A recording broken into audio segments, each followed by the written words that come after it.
Go yard. I got so much motherfucking design on right now.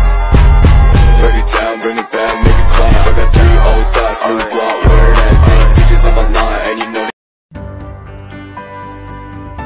Assalamualaikum warahmatullahi wabarakatuh. Halo semuanya, perkenalkan nama saya Muhammad Faris dengan NIM V07211059. Saya berasal dari kelas A dengan program studi D3 Manajemen Administrasi Sekolah Vokasi Universitas 11 Maret. Pada pertemuan kali ini saya akan sedikit membahas tentang pajak bumi dan bangunan atau yang lebih disingkat dengan PBB. Apa sih PBB itu? Pajak bumi dan bangunan atau PBB adalah pungutan wajib atas kepemilikan tanah dan bangunan karena adanya keuntungan maupun kedudukan sosial ekonomi atas perorangan atau badan yang memiliki hak padanya ataupun mendapatkan manfaat dari tanah dan bangunan tersebut.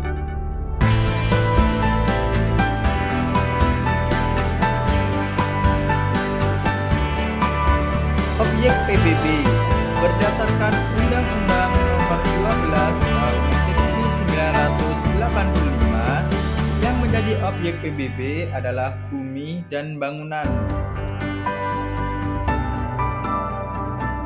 Yang dimaksud dengan pengertian dari bumi adalah permukaan bumi dan tubuh bumi yang ada di bawahnya. Contohnya seperti sawah, ladang, perkebunan, dan lain sebagainya.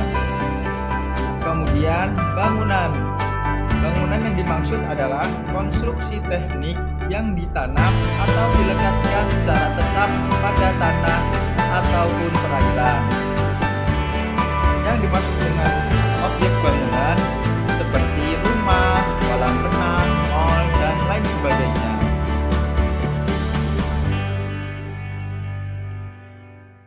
Pengelolaan PBB sejak tahun 2014 itu dibagi menjadi dua, yaitu PBB sektor P3 dan PBB sektor P2.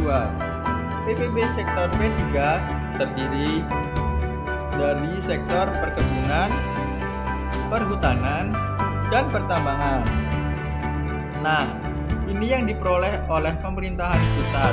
Sedangkan PBB sektor 2 yaitu sektornya terbagi dari sektor pedesaan maupun perkotaan. Nah, untuk PBB sektor 2 ini menjadi tanggung jawab pemerintahan daerah kabupaten ataupun kota. Nah, pemerintahan daerah kabupaten atau kota ini diperbantukan oleh pemerintahan pusat untuk melakukan pemungutan PBB. Jadi, seperti yang sudah kita ketahui di awal, bahwa PBB itu merupakan pajak pusat, tapi dalam pelaksanaannya diperbantukan pula pemerintahan daerah, kabupaten, ataupun kota untuk melakukan pemungutan PBB tersebut.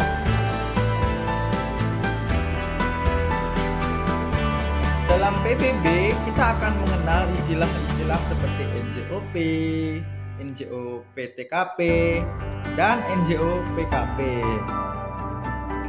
NJOP adalah nilai jual objek pajak, di mana kalau kita menghitung PBB artinya setiap objek pajak yang dikenakan pajak itu kita menghitung berapa nilai jual objek pajaknya.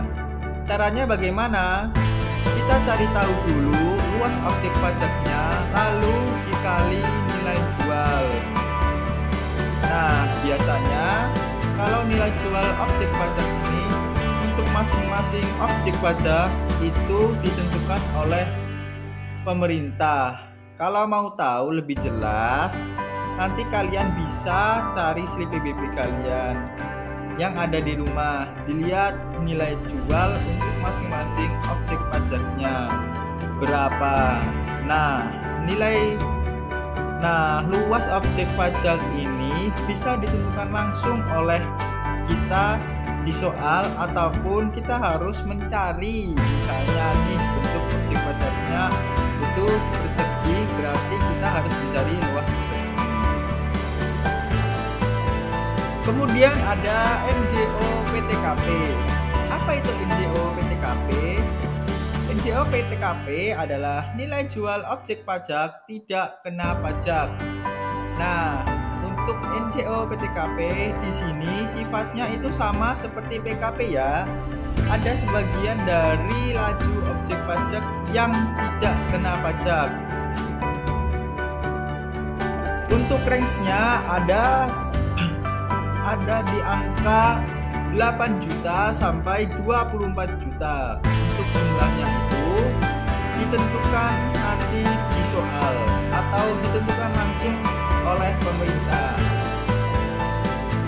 Biasanya makin kecil NJO PKP artinya daerah tempat semakin besar nilai NJO PKP, artinya daerah tersebut merupakan daerah pelosok, ibaratnya aksesnya susah gitu.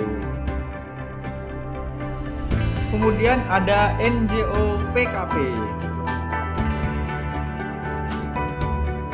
Nilai jual objek pajak kena pajak ini dengan cara hitungnya adalah NJOP dikurangi NJO PTKP.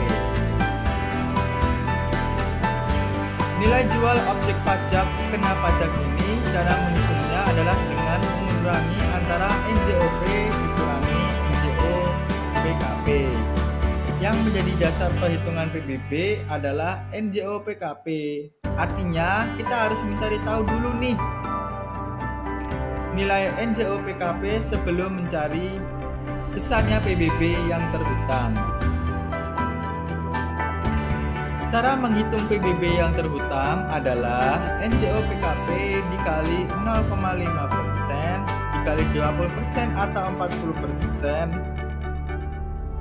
atau 40%. Nah, yang 0,5% ini adalah tarif PBB untuk semua objek ya, baik itu objek tanah maupun objek bangunan atau bumi. Tarifnya 0,5% sama semua. Sedangkan yang 20% atau sampai dengan 40% ini adalah tarif NJO PKP, yaitu dimana kalau nilai NJO PKP-nya kurang dari 1 miliar maka kena tarifnya sebesar 20%. Tapi kalau NJO PKP-nya lebih dari 1 miliar maka NJO PKP-nya yaitu 40%. Jadi kita harus menentukan dulu NJO PKP, maka NJO PKP ini penting ya untuk kita bahas. Oke, mari kita bahas ke soalnya. Contoh soal. Tuan Ali mempunyai sebidang tanah seluas 80 meter persegi dan luas bangunan 70 meter persegi dengan harga jual 500.000 per meter dan 1 juta per meter. Apabila ketentuan NJO PTKP adalah 8 juta, maka PBB terhutang Tuan Ali adalah sebelum mengerjakan soal tersebut, kita akan menggunakan rumus-rumus dan langkah-langkah menghitung PBB. Yang pertama adalah menghitung NJOP, yang kedua menghitung NJO PKP, yang ketiga mengalihkan NJO PKP dengan tarif PBB. Kita langsung masuk ke dalam jawaban ya. Langkah menghitung PBB, yang pertama adalah mencari NJOP. NJOP-nya tadi adalah dengan tanah seluas 80 meter, kemudian ada nilai jualnya 500.000. Kita kalikan, kita mendapatkan hasil 40 juta rupiah. Kemudian yang kedua, dengan bangunan seluas 70 meter dan harga jual per meternya adalah 1 juta. Kemudian kita kalikan 70 meter dikalikan 1 juta, kita mendapatkan hasil 70 juta rupiah. Dengan itu kita memperoleh NJO PTKP-nya yaitu sebesar 110 juta rupiah dan NJO PKP-nya sebesar 8 juta rupiah. Oke, saya ralat dengan mendapatkan NJO PKP sebesar 110 juta rupiah dikurangi 8 juta rupiah dengan hasilnya yaitu 102 juta rupiah.